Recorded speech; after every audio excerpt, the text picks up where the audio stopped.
Muy bien, ahora sí. Bárbaro. Estamos en Hechos capítulo 2. Arrancamos la semana pasada, hicimos una introducción y arrancamos viendo de cómo el Señor no solamente enseñaba, sino que hacía, y que Lucas le estaba hablando a un grupo de personas que representaba a este Teófilo, ¿no? Que es aquellos que aman a Dios. Y hoy nos está hablando a nosotros, por eso la importancia de tomarnos este tiempo de leer una y otra vez, y cada vez que lo leemos encontramos algo distinto, algo diferente, porque el Espíritu Santo nos está hablando y nos está mostrando lo que Él quiere para cada uno de nosotros en este tiempo. Y, y hoy leyendo el capítulo 2 como para empezar, dice cuando llegó el día de Pentecostés. Entonces, lo primero que hice fue buscar lo que hemos aprendido el año pasado sobre las fiestas de Dios, ¿no? Y, y lo primero que hice acá, cuando llegó el día de Pentecostés, estaban todos unánimes y juntos. Ahora, si recordamos lo que la clase pasada veíamos, Jesús le dijo que tenían que ir a Jerusalén y esperar ahí para que descendiera el Espíritu Santo. Y, y esto de el día de Pentecostés era una de las tres convocatorias donde todos aquellos que conocían de la Torá y amaban a Dios, tenían que ser obedientes e ir a Jerusalén estos 3 días de estas tres fiestas. Una era la Pascua, la otra era la fiesta de Pentecostés y la otra era la fiesta de las cabañas. En estas tres convocatorias, sí o sí, como buenos judíos, tenían que dejar sus tierras e ir hasta Jerusalén. Por eso vemos en este capítulo que hay gente de Roma, gente de Asia, gente de África, gente de distintos lugares que llegan a Jerusalén y están esperando esta celebración. Quiero aclarar algo, porque esto es muy común que lo hagamos todos. No era solo para los judíos. No era solo para los judíos, porque muchas veces cuando leemos, nosotros mismos leemos así y decimos, esto era solo para el pueblo de Israel, y Dios tenía una preferencia con este pueblo. No, Dios escoge a Israel, cuando lo escoge como pueblo para sí, y dice, yo los escogí porque son una nación muy pequeña, insignificante, o sea, son lo más vil de todas las naciones, pero para que la gente me dé gloria a mí, y me conozcan a través de ustedes, yo los escogí como mi pueblo, dice Dios, ¿no?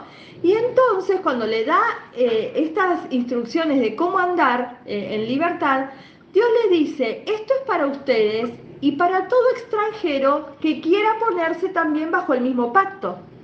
Entonces Dios nunca excluyó al resto de las naciones. Lo que hacía Dios con Israel era lo siguiente, es como lo que quiere hacer con nosotros hoy, ¿no? Y es decir, bueno, yo, Paula, soy una hija de Dios y debo representarlo de tal modo alrededor de mi entorno, con los que me muevo, lo debo representar de tal modo que la gente diga, uy, Paula por sí misma no podría alcanzar esto, pero como tiene a Dios, lo puede lograr. Paula por sí misma no podría hacer tal cosa, pero como su fe está puesta en Dios, lo puede lograr. Eso era lo que Dios quería con Israel. Que los pueblos de alrededor vieran a Israel, un pueblo que era pequeño, que no eran gran cosa, y dijeran, uy, esta nación tiene a Dios, al Dios verdadero, al Dios vivo, y por eso son así, ¿no? Eso era lo único que Dios pretendía. Bueno, sabemos que el pueblo fue escogiendo los dioses de los pueblos en lugar de manifestar al Dios vivo y verdadero, pero esa era la razón. Entonces, esto es un poco lo que me gusta siempre recordar, que no es que Dios cuando le da las instrucciones y las fiestas al pueblo de Israel era porque Dios era exclusivista y solo amaba a Israel, no, porque así como tiene un plan con Israel, también tiene un plan con las naciones Dios, y nosotros vemos que en el final de los tiempos hay un plan con el resto de las naciones, no es que solo Dios ama a Israel, pero Lo que sí Dios quería era que estas fiestas o el pacto que Dios hacía con Abraham incluyera a todo el resto de las naciones, a los extranjeros que quisieran vivir bajo ese pacto. Y Dios dice, si hay extranjeros que antes amaban otros dioses y se quieren poner bajo el pacto que yo tengo con Israel, van a ser igual de bendecidos. Entonces, esto es un poco lo que me gusta que aclaremos, porque por ahí muchas veces como iglesia evangélica hemos crecido con este concepto, ¿no? Por un lado, algunos hemos crecido con una idea de que la iglesia suplantó a Israel y entonces chau Israel del plan, y otros hemos crecido con el concepto de Dios solo ama a Israel y entonces el resto de las naciones no sirven para nada, y no es así tampoco, ¿no? Dios no es un Dios que hace acepción de personas, por lo cual no iba a hacer acepción de los demás pueblos. Ponía a Israel como un ejemplo de una nación pequeña que podía mostrarlo a él, pero incluía a todos los que quisieran entrar en el mismo pacto, ¿no? Ahora, cuando vemos al pueblo de Israel que sale de Egipto, junto con el pueblo salen un montón de extranjeros, Claro.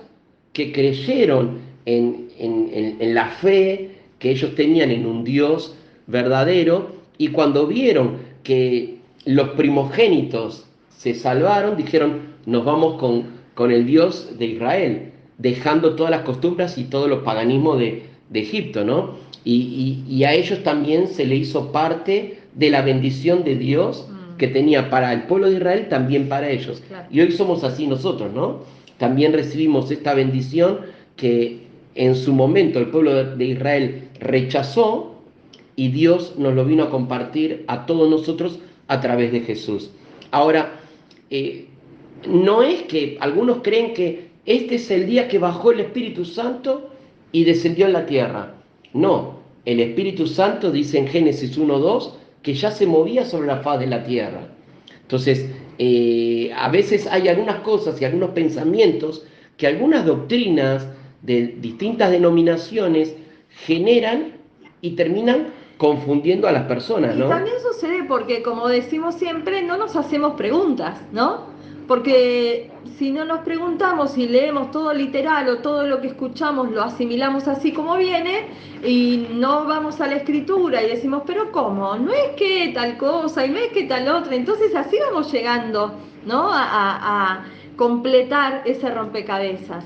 Entonces, decíamos en la clase anterior que hay un error doctrinal que sostiene que el Espíritu Santo va a ser quitado de la tierra cuando la iglesia sea arrebatada. Y entendíamos que escrituralmente no es así, porque a Dios nadie lo contiene, no es que el Dios está en un lugar. O sea, Dios es omnipresente y su Espíritu, por lo tanto, también es omnipresente, porque no es alguien inferior el Espíritu Santo. A veces hemos categorizado, ¿no? Dios Padre, Hijo, Espíritu Santo, como que el Espíritu Santo es el último de la lista, y no, es el Espíritu de Dios mismo que, como Nelson decía, en el comienzo, en el principio, se movía sobre la faz de las aguas. Ahora, dice, siempre estuvo, porque claro, en Job 33:4 dice Job, el Espíritu Santo es el que me da vida. Después tenemos Nehemías 9:20. Nehemías dice, el Espíritu Santo que me enseña.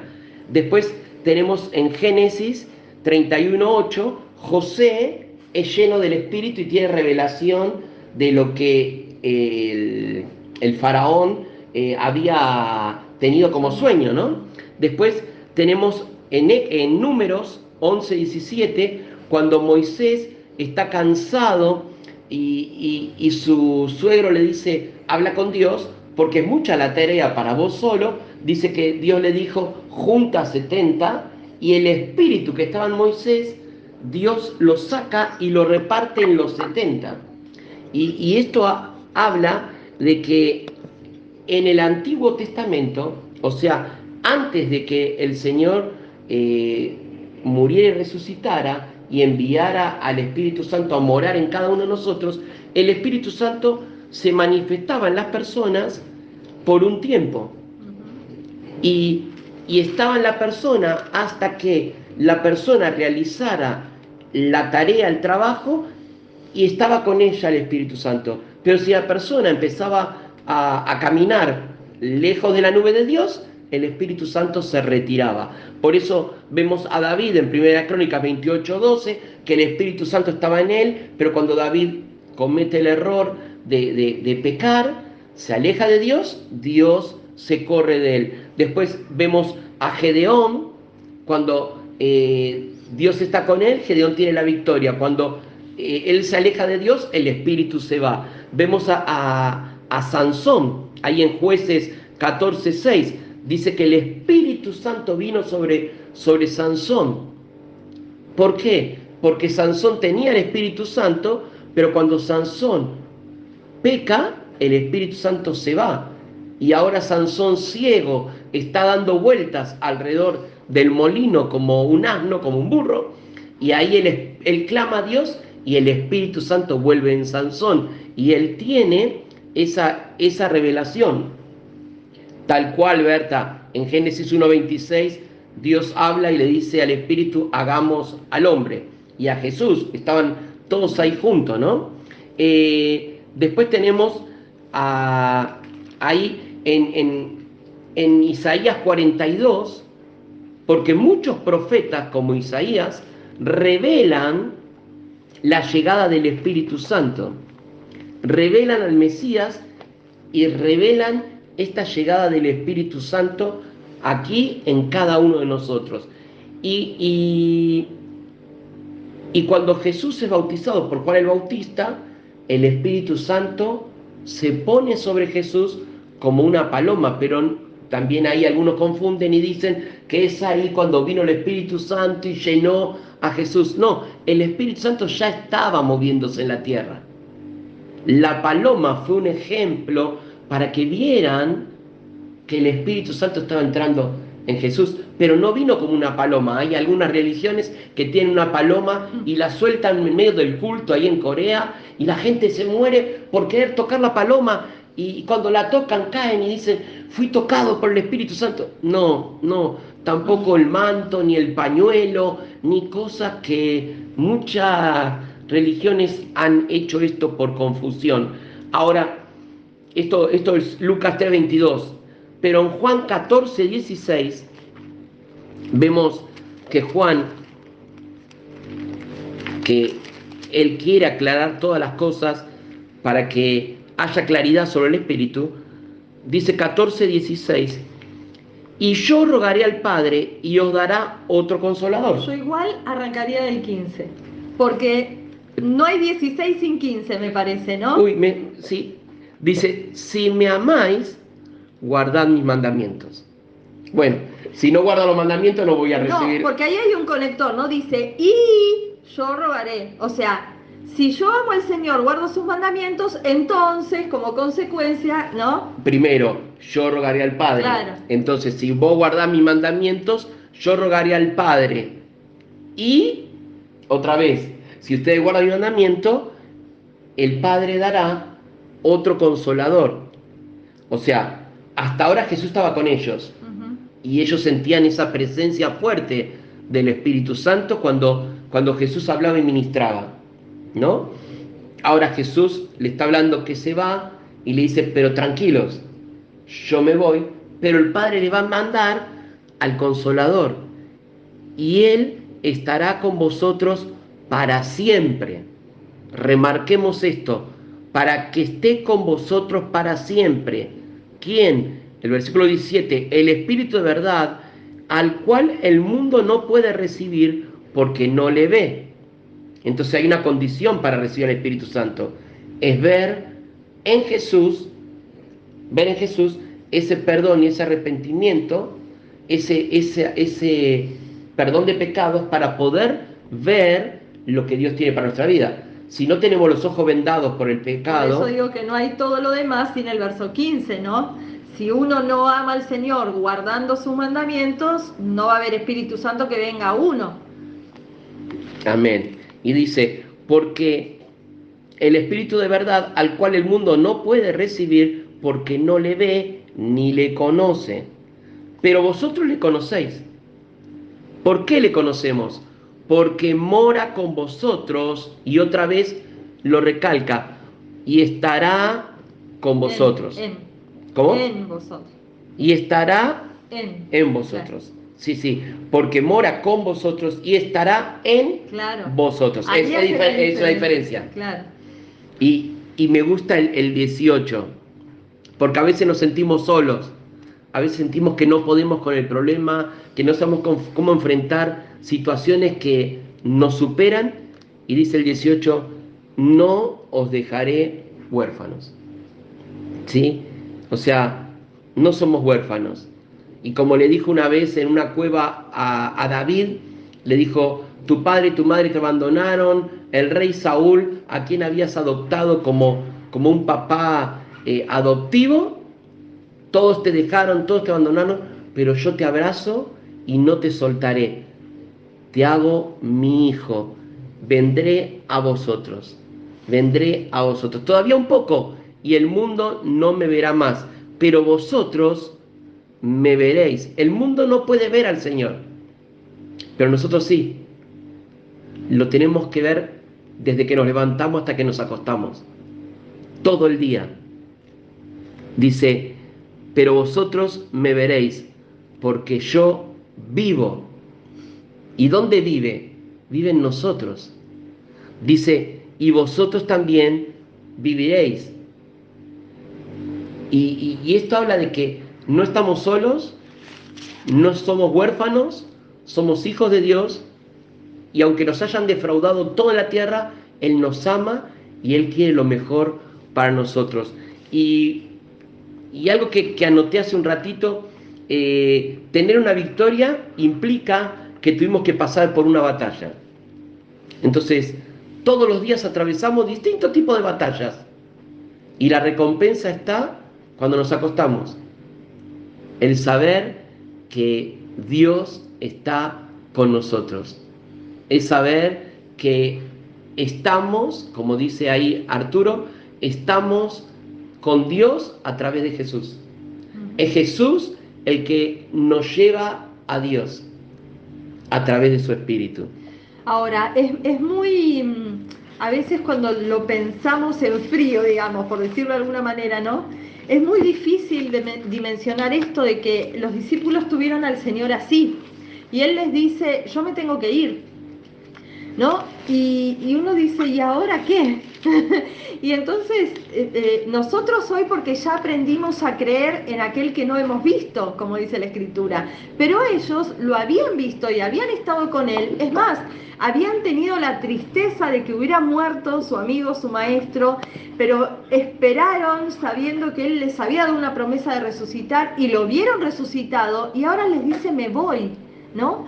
Eso debe haber sido terrible para ellos, porque no sé si a vos, tu esposa, tu esposo, tu familiar, tu amigo, no sé, tu primo, alguien, pasa días con vos y te dice, bueno, llegó el momento de volver a casa. Y uno dice, ay, ¿no? Y se angustia a uno, le da tristeza, le da melancolía. Entonces yo imagino eso. ¿Cómo hubiera sido esos días de los discípulos de decir, bueno, al fin esperamos que era verdad, resucitó, no quedó en la tumba, volvió a estar con nosotros, pero pasaron 40 días y el Señor dice, bueno, necesito volver a casa, necesito volver con el Padre. Y, ay, ¿no? Esa angustia, esa tristeza, y Él dice, pero tranquilos, porque no los voy a dejar solos, les voy a dejar al Espíritu de verdad, ¿no? El Espíritu que el Padre les va a dar, no van a quedar huérfanos. Y eso es lo que nosotros experimentamos hoy sin haberle visto. O sea, nosotros no lo vimos, no estuvimos con Él, pero hemos creído en que eso es verdad y que su Espíritu está en nosotros, ¿no? Y así como los profetas creían en una llegada del Mesías, en una unción del Espíritu Santo, el ángel de Dios en Zacarías 4:5 dice, y el ángel que hablaba conmigo respondió y me dijo, ¿no sabes qué es esto? Y dije, no sé, Señor mío. Entonces respondió y me habló diciendo, esta palabra de Jehová Zorobabel que dice, no con ejército, ni con fuerza, sino con mi espíritu, ha dicho Jehová de los ejércitos. O sea, Dios se manifestó muchas veces al hombre y muchas veces los ángeles traían un mensaje Y otras tantas era el mismo Señor hablando con los profetas, hablando con el hombre y diciéndole lo que el Espíritu podía hacer en sus vidas. Y esto es para nosotros hoy. Lo que pasó acá en Hechos capítulo 2 fue el comienzo de una vida de victoria. Fue el comienzo de manifestarse el reino de los cielos en la tierra. Pero muchas veces las religiones confundieron y dijeron, cuando vuelva Jesús se va a manifestar el reino. No, es que Jesús ya está en nosotros, su Espíritu está en nosotros, entonces hoy ya se tiene que manifestar su reino en cada uno de nosotros. Y descansar en esta palabra que el ángel, el mismo Jesús, le dijo a Zacarías, no es con tus fuerzas, no es con tu conocimiento, no es con tu sabiduría, no es con nada de la tierra, sino que si tú quieres ver la victoria, si tú quieres ver lo bueno en tu vida, deja que sea el Espíritu Santo que se manifieste. Y esto se está cumpliendo ahora acá en Hechos 2. Dice el versículo 2, y de repente vino del cielo un estruendo como de un viento recio que soplaba, el cual llenó toda la casa donde estaban sentados. Y cada vez que leemos que el Espíritu Santo irrumpe de repente, sorpresivamente en un lugar, la tierra se mueve y se produce como un terremoto. Ya vamos a ver en el libro de Hechos que el Espíritu Santo cada vez que aparece cambia la atmósfera del lugar. Y en todo el tiempo del Antiguo Testamento, cada vez que el Espíritu Santo descendía, al igual que hoy, su Espíritu trae libertad, trae sanidad, trae restauración y cambia las atmósferas. Ya vamos a estudiar más adelante, ahí cuando Pablo y Silas estaban en una cárcel profunda, encadenados, y ellos se pusieron a alabar, se pusieron a cantar, y el Espíritu Santo se manifestó en ese lugar. ¿Y qué quiere decir? ¿Que no estaba en su corazón el Espíritu Santo? Sí, estaba. Pero necesitaba que ellos activen la fe, clamando al Espíritu Santo, adorando, y ahí los muros cayeron, las cadenas se rompieron y los cerrojos les dio libertad. Acá tenemos una gran enseñanza. No sé qué situación estés atravesando, creo que cada uno conoce la personal, si es económica, sanidad, crisis de familia o algún problema de casa o alguna situación que tal vez no te está dejando descansar, te tiene inquieto y no te permite dormir. Que dejemos que el Espíritu Santo se manifieste. Empecemos a cantar una canción de victoria. Empecemos a decirle, Espíritu Santo, manifiéstate en esta hora. Porque le pedimos a Dios, le pedimos a Jesús, pero nos olvidamos de decirle, Espíritu Santo, toma el control de mi vida. Y que se manifieste un de repente. Que se manifieste un de repente. Y yo te puedo garantizar que va a crecer tu fe, vas a dejar de tener miedo y vas a sentir que todo lo que está en esta tierra, Dios tiene el control. Porque el Espíritu que está en nosotros es mayor que el Espíritu que está gobernando en la tierra. A mí me gusta siempre pensar que cuando Génesis habla de que el Espíritu se movía sobre la faz de las aguas, el Espíritu es el que trajo orden a la tierra, ¿no? Porque a partir de ahí Dios comienza a hablar y a ordenar todas las cosas. Entonces, cuando el Espíritu viene a una vida, el Espíritu trae orden, no trae caos, ¿no? Entonces vemos que Él opera en el caos que había en la tierra y comienza a ordenar todo. Y lo que sucede en Pentecostés es lo mismo. No viene a traer caos y descontrol, ¿eh? No existe tal cosa tal vez hemos visto esto, pero fue más emoción del hombre y de la mujer, por supuesto, pero digo hombre genéricamente. Tal vez fue más emoción que obra del Espíritu Santo, ¿no? Porque hemos visto gente zapateando, saltando, dando brincos, haciendo cosas un poco extravagantes y todos celebrando que el Espíritu Santo había descendido. Y cuando el Espíritu Santo viene, no trae confusión, ni caos, ni perturbación, ni esto de será, no será, no, trae orden, ¿no? Entonces, lo que el Espíritu Santo estaba haciendo acá en Pentecostés era descender y dando que estos, como aprendimos la clase pasada, que los hermanos pudieran hablar en idiomas que hasta ellos desconocían, ¿no? Y hablaban y proclamaban la palabra de Dios. ¿Y cuál era el mensaje? El mismo de siempre: arrepiéntanse porque el reino llegó, arrepiéntanse porque el reino está aquí. Ese era el mensaje. Y lo que escuchaban aquellos que habían subido a celebrar la fiesta a Jerusalén era este mensaje de salvación completo, el evangelio completo, como nos gusta llamarle. Era el Dios que fue, el que es, pero el que ha de venir también, porque estaban profetizando sobre lo que sucedería también y que las escrituras ya hablaban, ¿no? Entonces, cuando el Espíritu Santo viene, no es necesario, y esto lo digo porque tal vez algunos hermanos se acercaron al Evangelio más de grandes y han dicho, uy, yo no viví el bautismo del Espíritu Santo, o yo no viví, ¿no?, la llenura del Espíritu Santo porque nunca, no sé, me puse a brincar, a gritar, a zapatear, a hablar en un idioma raro, nunca me pasó. Y eso no es la llenura del Espíritu Santo, eso no es, y lo hemos confundido. Y lo que trae el Espíritu Santo a una vida es orden, ¿no? Entonces, si teníamos una vida en caos, emocionalmente, familiarmente, lo que va a hacer el Espíritu Santo es ordenarnos en todas las áreas de nuestra vida, es vestirnos de ese nuevo hombre que hablábamos la clase pasada, ¿no? Es vestirnos de Cristo.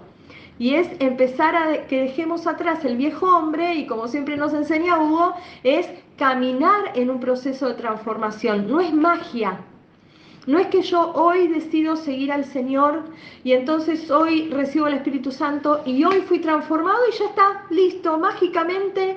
Claro que Dios puede hacer una obra instantánea, por supuesto que sí, pero vamos a vivir todos los días, todos, un proceso de transformación, de gloria en gloria, caminando en su palabra, porque la palabra nos va limpiando, nos va santificando. Entonces ahí está el secreto. Algunos creímos erróneamente que conocíamos al Señor, le decíamos, Señor, yo te hago el dueño de mi vida, el Señor de mi vida. Entonces, si ese día yo no empecé racatacatacataca, entonces no recibí el Espíritu Santo, ¿no? Y muchos hermanos vivieron frustrados su vida cristiana porque dijeron, yo nunca recibí el Espíritu Santo.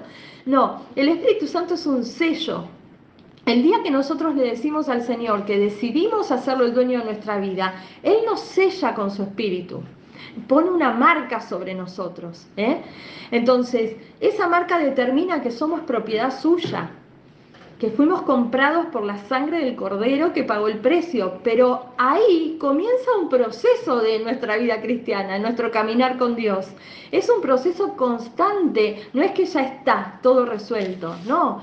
Ahora, día a día, yo debo ser santificado, debo ser limpio por la palabra, debo ser limpio por el Espíritu Santo, que, como dijimos en la clase pasada, nos enseña cuando nos estamos equivocando, nos redarguye de pecado, nos enseña las cosas que nos recuerda lo que Jesús enseñó. Entonces, es un proceso. Vamos siendo transformados todos los días, y ahí viene lo que es la llenura del Espíritu. Y ahí tenemos que marcar una diferencia, anótenselo por algún lado en la Biblia, porque hay una diferencia entre ser bautizados por el Espíritu y ser llenos del Espíritu. La llenura del Espíritu no es instantánea. La llenura del Espíritu no es, oremos y ahora soy lleno del Espíritu y listo, y entonces ando como borracho lleno del Espíritu. No, pero fíjate, no. Pedro estuvo años caminando con el Señor y uno diría, Pedro ya estaba listo para poder enseñar y ministrar con todo lo que Jesús le había dejado. Podemos decir que Jesús repartió el manto y se lo puso a cada uno de sus discípulos, y hoy estos discípulos están ahí reunidos y son los apóstoles, ¿no? Vimos que hasta eligieron en el capítulo 1 el apóstol que faltaba para completar los 12, pero ¿dónde se notó esa llenura del Espíritu? En el versículo 15, cuando dice que entonces Pedro, luego de ser lleno del Espíritu Santo, se puso en pie y alzó la voz y les habló todo diciendo: varones judíos, y empezó a recordarle: todos los que habitáis en Jerusalén, esto sea notorio y oíd mis palabras. Y empezó a explicar, ¿no? Porque estos no están ebrios como vosotros suponéis, puesto que es la hora tercera del día. Mas esto es lo dicho por el profeta Joel: en los postreros días, dice Dios, derramaré mi espíritu sobre toda carne, y vuestros hijos y vuestras hijas profetizarán, vuestros jóvenes verán visiones, y vuestros ancianos soñarán sueños. Y de cierto, sobre mis siervos y sobre mis siervas, en aquellos días derramaré mi espíritu, y profetizarán, y daré prodigios arriba en el cielo y señales abajo en la tierra. Y empieza a ministrar Pedro, y empieza a hablarle de un tiempo de arrepentirse, un tiempo de comprender realmente, porque las fiestas de Dios marcaban tiempos. Y ahí nos queda claro algo. Pedro no era un pobre ignorante de las escrituras. Vieron que siempre decimos pobre Pedro como no sabía nada. Y Pedro conocía las escrituras, Era claro que sí, judío. las conocía. No había dado tal vez su target para que llegara a ser maestro o rabino, pero sí conocía las escrituras, Es ¿no? que todo judío hasta los 12 años tienen que prepararse para rendir un examen. Los que son muy buenos se convierten en discípulos de un rabino que los toma y se convierte en su maestro. Por eso que cuando Jesús caminaba y todos sus discípulos grandes iban detrás, algunos amigos de los discípulos decían: ¿no estás grande para ir detrás de este maestro? Y yo siempre digo: Dios es un Dios de oportunidades, porque siendo grande Pedro, Mateo, Juan, Dios le dio la oportunidad que perdieron cuando eran chicos. Algo no le funcionó, no rindieron bien el examen, no aprobaron, no fueron los aprobados para tener un maestro. Pero Jesús vino a decirle: el hombre los rechazó y yo les doy un lugar conmigo. Síganme. Por eso que después pelean por el manto. ¿A quién le va a quedar el manto? Porque el maestro le dejaba el manto al mejor. Y Jesús dijo: mi manto es para todos. Y hoy todos tenemos al Espíritu Santo que estaba en Jesús, y todos tenemos su manto. Por eso que una de las cosas que lo que trae el Espíritu Santo, y Pedro está hablando acá, es recordarle a judíos. Le está recordando que Jesús viene a ser el cumplimiento de las profecías, y le viene a hablar de que la Pascua venía después acompañada de una fiesta, que era la fiesta de las primicias. Y Pedro empieza a hablar de todo esto, de las promesas, y termina diciendo: a este Jesús resucitó Dios, en el versículo 32 del capítulo 2, cual todos nosotros somos testigos. Así que, exaltado por la diestra de Dios y habiendo recibido del Padre la promesa del Espíritu Santo, ha derramado esto que vosotros veis y oís. O sea, Pedro le está revelando con sabiduría de un maestro. Le está hablando con autoridad a judíos que también estudiaron y que también conocían las Escrituras, y que sabían que en el monte de Sinaí Dios le dio los mandamientos, y que rechazaron al Espíritu Santo. Porque la palabra sin el Espíritu no se puede. Es solamente conocimiento, es información. Pero la palabra con el Espíritu es transformación, es cambio, es vida. Y ahí quiero volver a esto que yo a veces comparto, ¿no? Si nosotros leemos la Biblia y la aprendemos de memoria, como dice Nelson, puede ser letra muerta para nuestra vida. Pero si el Espíritu Santo actúa en nosotros y nosotros tenemos la palabra en nuestros corazones, entonces es vida, ¿no? Por eso el Señor dijo, las palabras que yo les hablo son espíritu y son vida. No, no es algo, no es una letra muerta. Ahora, qué importante es que nosotros podamos conocer la Escritura, no para hacer espadeos bíblicos como hacíamos, o eso denota la edad que tenemos, ¿no? Cuando éramos chicos jugábamos a los espadeos bíblicos, entonces nos decían un versículo y teníamos que saber dónde encontrarlo, o nos decían una cita y teníamos que saber decir el versículo, y entonces uno tenía la cabeza con un montón de información. Pero cuando yo les digo lo importante que es para mi vida en lo personal, que cuando estoy frente a una situación que necesito algo de parte de Dios, ¿qué hace el Espíritu Santo? Trae a la luz aquello que yo ya leí, aquello que yo me comí. Entonces, ¿qué hace el Espíritu? Me recuerda la palabra de Dios y ahí la palabra se vuelve viva. No es un versículo que yo recito de memoria, es vida para mi circunstancia. Entonces, ¿qué mejor que nosotros podamos aprender la palabra? ¿Para qué? ¿Para andar repitiendo de memoria y saber más que el otro? No, para que en el momento de la dificultad el Espíritu nos recuerde esa palabra y brote de nuestro interior ríos de agua de vida, como dice la Escritura, ¿no? Entonces ya no es una palabra, es vida para mí en ese momento. Entonces, qué importante es esto de comernos la Escritura en ese sentido, ¿no? En el sentido de, Señor, en un momento lo voy a necesitar. Y esto, vieron que hay un versículo que dice también que corramos confiadamente al trono de la gracia para alcanzar gracia y hallar también gracia para el oportuno socorro, dice, para el momento de la necesidad. O sea, yo voy al trono de Dios y me traigo de ahí cosas, tesoros. Tal vez hoy ese tesoro no parece tan significativo, pero mañana cuando lo necesite, digo, esto me traje del trono de Dios. Esto es lo que necesitaba para este momento.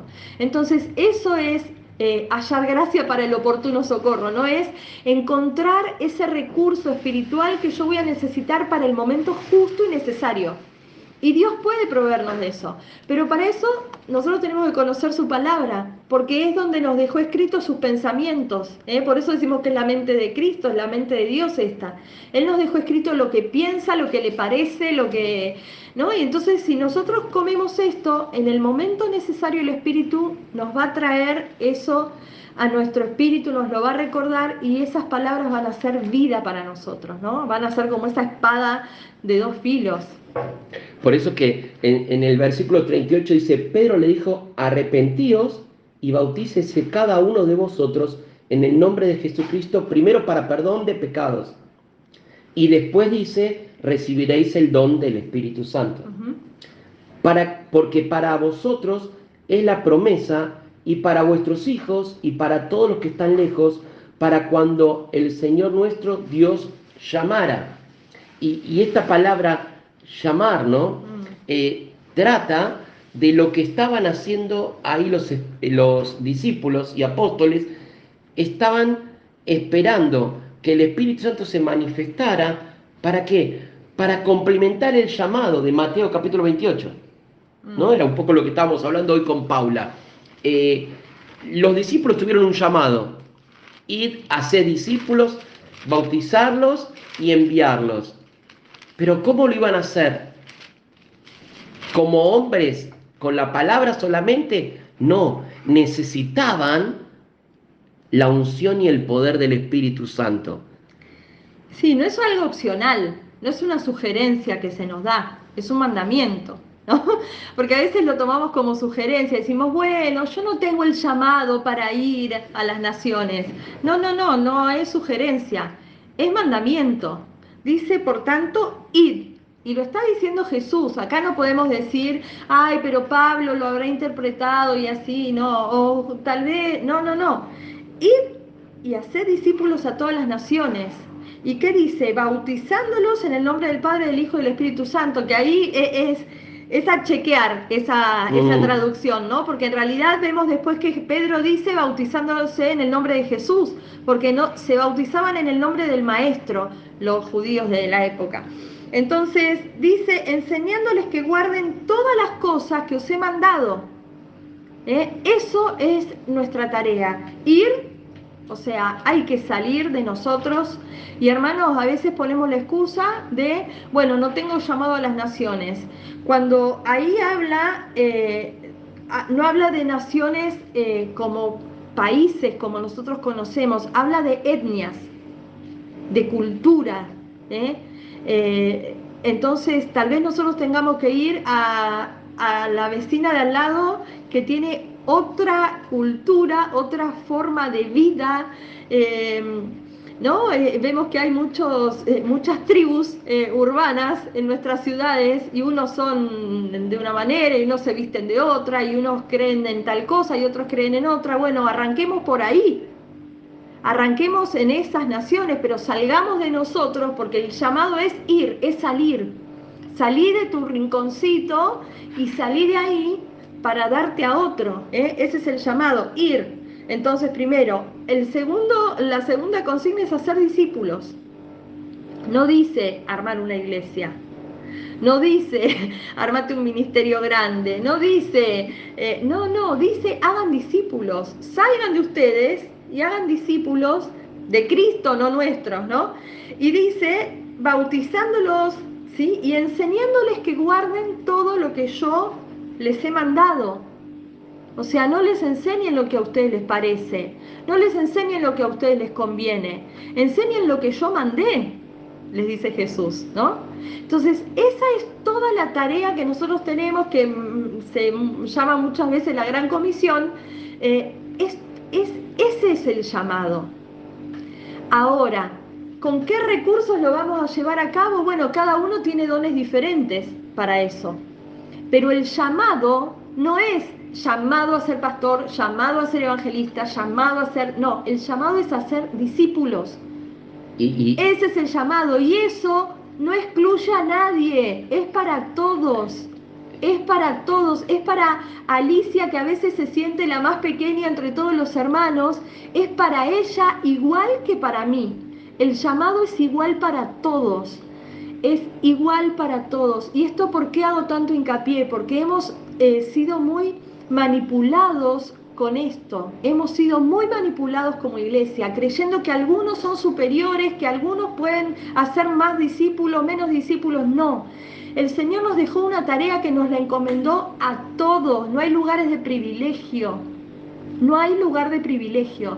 El hacer discípulos de Cristo es para todos. Así que hoy todos nosotros tenemos un desafío, y es hacer discípulos de Cristo, no discípulos propios, discípulos de Cristo. Lo que pasa es que las distintas denominaciones... Perdón mi euforia, pero... no, por eso quiero aclarar unas cosas, ¿no? Porque hay muchos que son nuevos y no entienden. Por eso muchas de las denominaciones que se han creado desde el año 300, una de ellas, ¿no? Han generado que hablaban en latín y solamente entendían algunos el latín. Entonces era para un nivel, y el resto decía qué dijo, qué no dijo.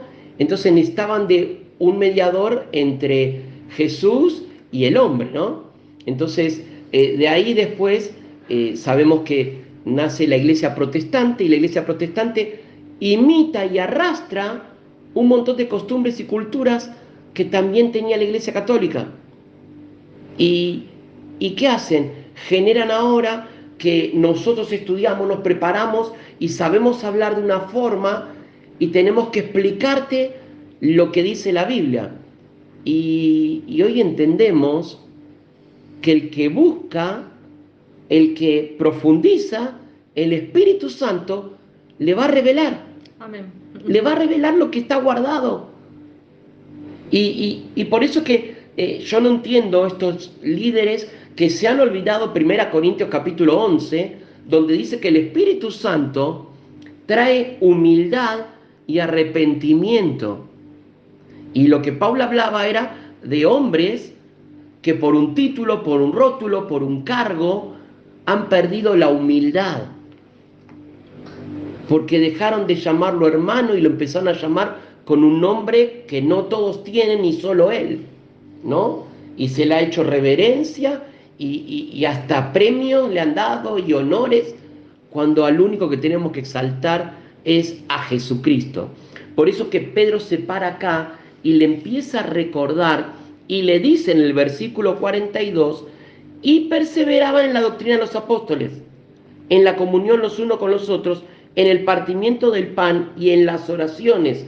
Y el versículo anterior dice, y así que los que recibieron su palabra fueron bautizados, y se añadieron aquel día como 3.000 personas. Ahora, ¿es el mismo Pedro que caminaba con Jesús? ¿Es el mismo Pedro pescador? Sí, es el mismo, pero no es el mismo. Está ahora lleno del Espíritu Santo. ¿Y esto qué es? El Espíritu Santo está hablando a través de Pedro.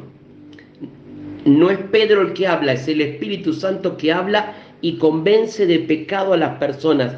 Y en un mensaje, 3.000 personas conocen a Jesús y creen en Él y se arrepienten de su pecado. Y dice que empiezan a guardar ya no las doctrinas y las costumbres y las cosas que la religión judía de ese tiempo había inventado. Porque junto con los mandamientos, el hombre religioso inventó un montón de mandamientos de sabios, de hombres entendidos, que escribían leyes y cosas que se convirtieron en más importante que los mandamientos que Dios había mandado. Y la religión a través de Constantino quita el almanaque de Dios y trae un almanaque que adora a los astros y al sol. Y a través de ese cambio de almanaque se confunde todo lo que Dios había asignado para bendecir a sus hijos, que eran las fiestas de la primavera, que son la Pascua, y después el de las primicias, y después Pentecostés. ¿Y por qué eran importantes? Porque Pedro mismo lo dice, porque necesitan recordar esto, y dice el versículo 46, y perseveraban unánime cada día en el templo, partiendo el pan en las casas, comiendo juntos con alegría y sencillez de corazón. Porque al partir el pan, recordaban a Jesús partiendo el pan y dándole a todos. Y pan hay en todas las mesas y vino. Y en todas las mesas, no una vez por año. Porque la Pascua era para celebrar una vez por año. Pero la Cena del Señor era para celebrarla cada vez que se juntaban a compartir una cena, un almuerzo, y recordar que Cristo había muerto, resucitó y fue la primicia, el primero entre todos. Ya te damos, Arturo, ¿eh? Sí, no. Y una cosa que acá le está recordando Pedro a los judíos que estaban comprendiendo la verdad de Jesús es: ustedes guardan la Pascua y ni saben lo que están celebrando muchas veces. Y las Pascuas fueron impuestas por Dios para que ustedes, una vez al año, recuerden que un día eran esclavos en Egipto y que Dios derribó a todos los dioses de Egipto para darles libertad. Por eso, una vez al año, ustedes recuerdan a través de esta fiesta de las Pascuas. Pero ahora Jesús instituyó la cena del Señor, partir el pan y la copa. Y cada vez que ustedes en sus manos tengan pan, en cualquier lado donde estamos, tomamos un pedazo de pan y yo los animo a que cada vez que tomen un pan digan: Señor, wow, me recuerda todo el tiempo que tú diste la vida por mí. Y si tenemos vino o jugo de uva, decir: fue tu sangre el precio que se pagó por mi libertad. Pedro le estaba hablando de esto. Pedro le estaba diciendo, así como ustedes y como yo como judío tenemos que recordar en las Pascuas esa libertad que Dios hizo con poder de Egipto hasta traernos a la tierra prometida, ahora Jesús nos dio una libertad. Y cada vez que tomamos el pan juntos y compartimos de la copa juntos, recordamos que Él dio la vida y murió por nosotros, que resucitó y que nos habló del reino durante 40 días, como vimos la clase pasada, y ahora lo vimos partir y Él se fue con el Padre, pero nos ha prometido que va a regresar y que va a estar juntos con nosotros por toda la eternidad. Y esto es lo que se preocupa Pedro de enseñar en este capítulo, y Lucas de dejarlo grabado en este libro para que nosotros y nuestras generaciones y generaciones, si el Señor no viene, puedan seguir recordando, alabando a Dios, como dice el versículo 47, y teniendo favor con todo el pueblo, y el Señor añadía cada día a la iglesia lo que habían de ser salvos. Sí, Arturo.